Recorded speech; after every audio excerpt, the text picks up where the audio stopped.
Nunca pensé que el silencio de nuestra casa pudiera pesar tanto. Aquella tarde todo parecía normal, el sonido lejano de la televisión, la luz tibia del pasillo, el reloj marcando una hora cualquiera. Me levanté para ir al baño del fondo y fue entonces cuando noté algo distinto, una pausa rara, como si el aire se hubiera detenido. La puerta estaba cerrada, y desde dentro llegaba un ruido mínimo, casi imperceptible, pero cargado de intención. No entendí de inmediato. Mi primera reacción fue de confusión, luego de una incomodidad difícil de explicar. Sentí que estaba entrando en un espacio que no me pertenecía, aunque fuera mi propia casa. Me quedé quieta unos segundos, apoyada en la pared, escuchando sin querer escuchar. No vi nada, no quise ver nada. Mi imaginación hizo el resto, y eso fue suficiente para que una oleada de pensamientos me recorriera el cuerpo. No era rabia, tampoco celos. Era más bien una tristeza silenciosa, una pregunta sin respuesta, ¿en qué momento dejamos de mirarnos como antes? Cuando empezamos a vivir cada uno en su pequeño mundo, incluso compartiendo techo. Regresé a la cocina con el corazón acelerado. Preparé un té que no llegué a beber. Me senté frente a la ventana y recordé nuestros primeros años juntos, cuando cualquier gesto era motivo de complicidad, cuando bastaba una mirada para entendernos. Con el tiempo, la rutina se fue instalando sin pedir permiso. Las conversaciones se volvieron prácticas, los silencios más largos. Pensé que era normal, que así eran los matrimonios largos, especialmente a nuestra edad. Pero en ese momento comprendí que algo más profundo se estaba rompiendo, o tal vez pidiendo atención. Cuando él salió del baño, evitó mirarme. Caminó directo al dormitorio, como si nada hubiera pasado. Ese gesto me dolió más que cualquier otra cosa. No el hecho en sí, sino la distancia, el muro invisible que se había levantado entre nosotros. Pasaron horas sin que cruzáramos palabra. Yo pensaba y pensaba, buscando la forma correcta de abordar lo ocurrido sin herir, sin acusar, sin convertirlo en una batalla. Esa noche casi no dormí. Escuchaba su respiración a mi lado y sentía una mezcla extraña de ternura y soledad. Sabía que no podía seguir guardando silencio. No quería reproches, quería respuestas. Quería entender qué estaba pasando por su mente, por su corazón.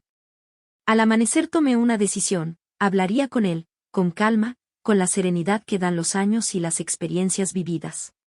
No se trataba solo de lo que había ocurrido en ese baño. Era una conversación pendiente desde hacía mucho tiempo. Una conversación sobre nosotros, sobre el tiempo que pasa, sobre el deseo de seguir caminando juntos sin secretos ni vergüenzas. Mientras el sol empezaba a iluminar la habitación, me prometí no huir de esa charla. Sabía que de ella dependería mucho más que una simple explicación. Cuando estés listo, continúa y te contaré cómo di el primer paso.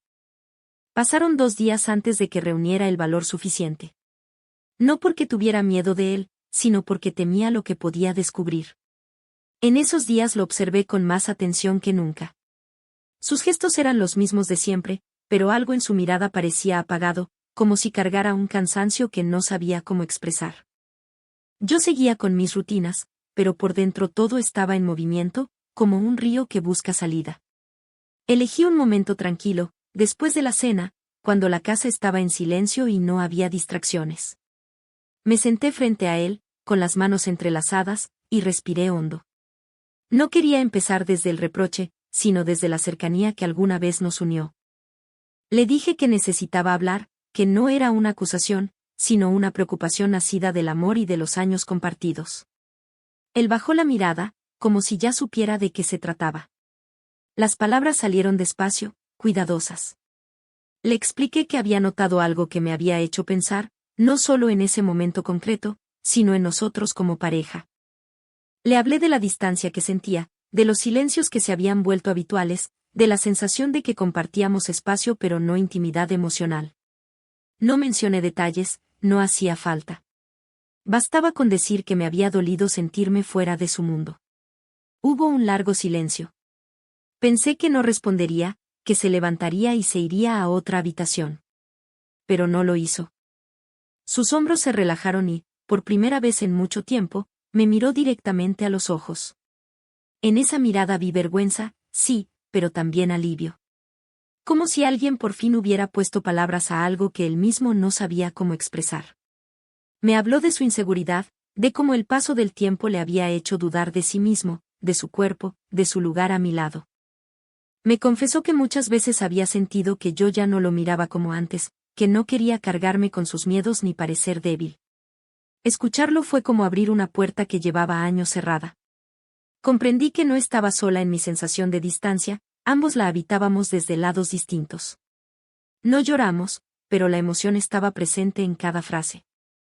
Yo le tomé la mano y sentí que todavía había calor, que no todo estaba perdido. Le dije que no necesitaba perfección, solo honestidad.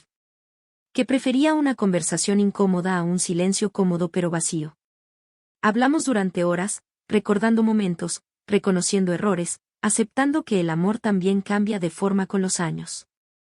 Esa noche no solucionamos todo, pero algo importante ocurrió, volvimos a mirarnos sin máscaras. Al acostarnos, sentí una calma nueva, distinta. Sabía que aún quedaba un último paso, una decisión que marcaría nuestro futuro. Si quieres saber cómo terminó esta historia y qué aprendí de todo esto, escribe, y te contaré la parte final. La mañana siguiente fue distinta. No porque todo se hubiera arreglado de golpe, sino porque el ambiente ya no pesaba. El silencio seguía allí, pero era un silencio tranquilo, no lleno de suposiciones.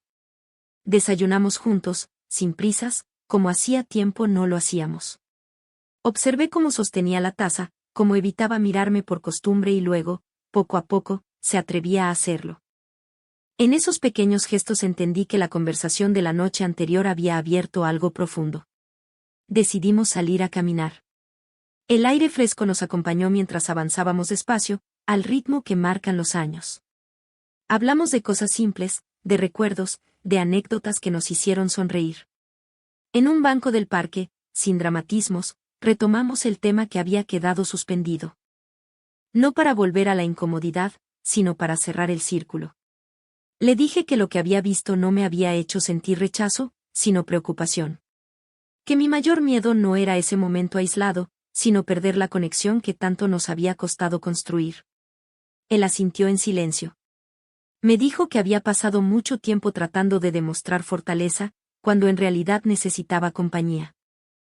Comprendí entonces que muchas veces confundimos cercanía con costumbre, y deseo con obligación. Le expliqué que yo también había cambiado, que mis silencios no eran indiferencia, sino una forma torpe de protegerme. Nos dimos permiso para aceptar nuestras fragilidades sin vergüenza. Al volver a casa, tomamos una decisión sencilla pero poderosa, cuidarnos de nuevo. No como en la juventud, con fuegos artificiales, sino con presencia. Decidimos hablar más, tocarnos más con ternura, mirarnos sin apuro. Entendí que la intimidad no siempre es ruido ni impulso, a veces es una conversación honesta a tiempo. Con los días, noté pequeños cambios. Risas inesperadas, gestos de atención, una cercanía que había estado dormida. No se trató de volver atrás, sino de avanzar de otra manera. Aprendí que el amor maduro no evita los temas incómodos, los transforma en puentes. Que mirar hacia otro lado duele más que atreverse a hablar. Hoy, cuando recuerdo aquel instante en el pasillo, ya no lo hago con incomodidad. Lo veo como una señal. Un llamado silencioso que nos obligó a detenernos y mirarnos de verdad. A veces la vida no grita, susurra. Y si uno escucha a tiempo, todavía puede elegir quedarse. Esta historia no termina con promesas grandiosas, sino con algo más real, la decisión diaria de no alejarnos. De entender que el deseo cambia, pero el respeto y la complicidad pueden crecer si se los cuida. Si algo aprendí es que el amor no se pierde de un día para otro, se descuida en silencio. Y también en silencio, con paciencia, puede volver a florecer.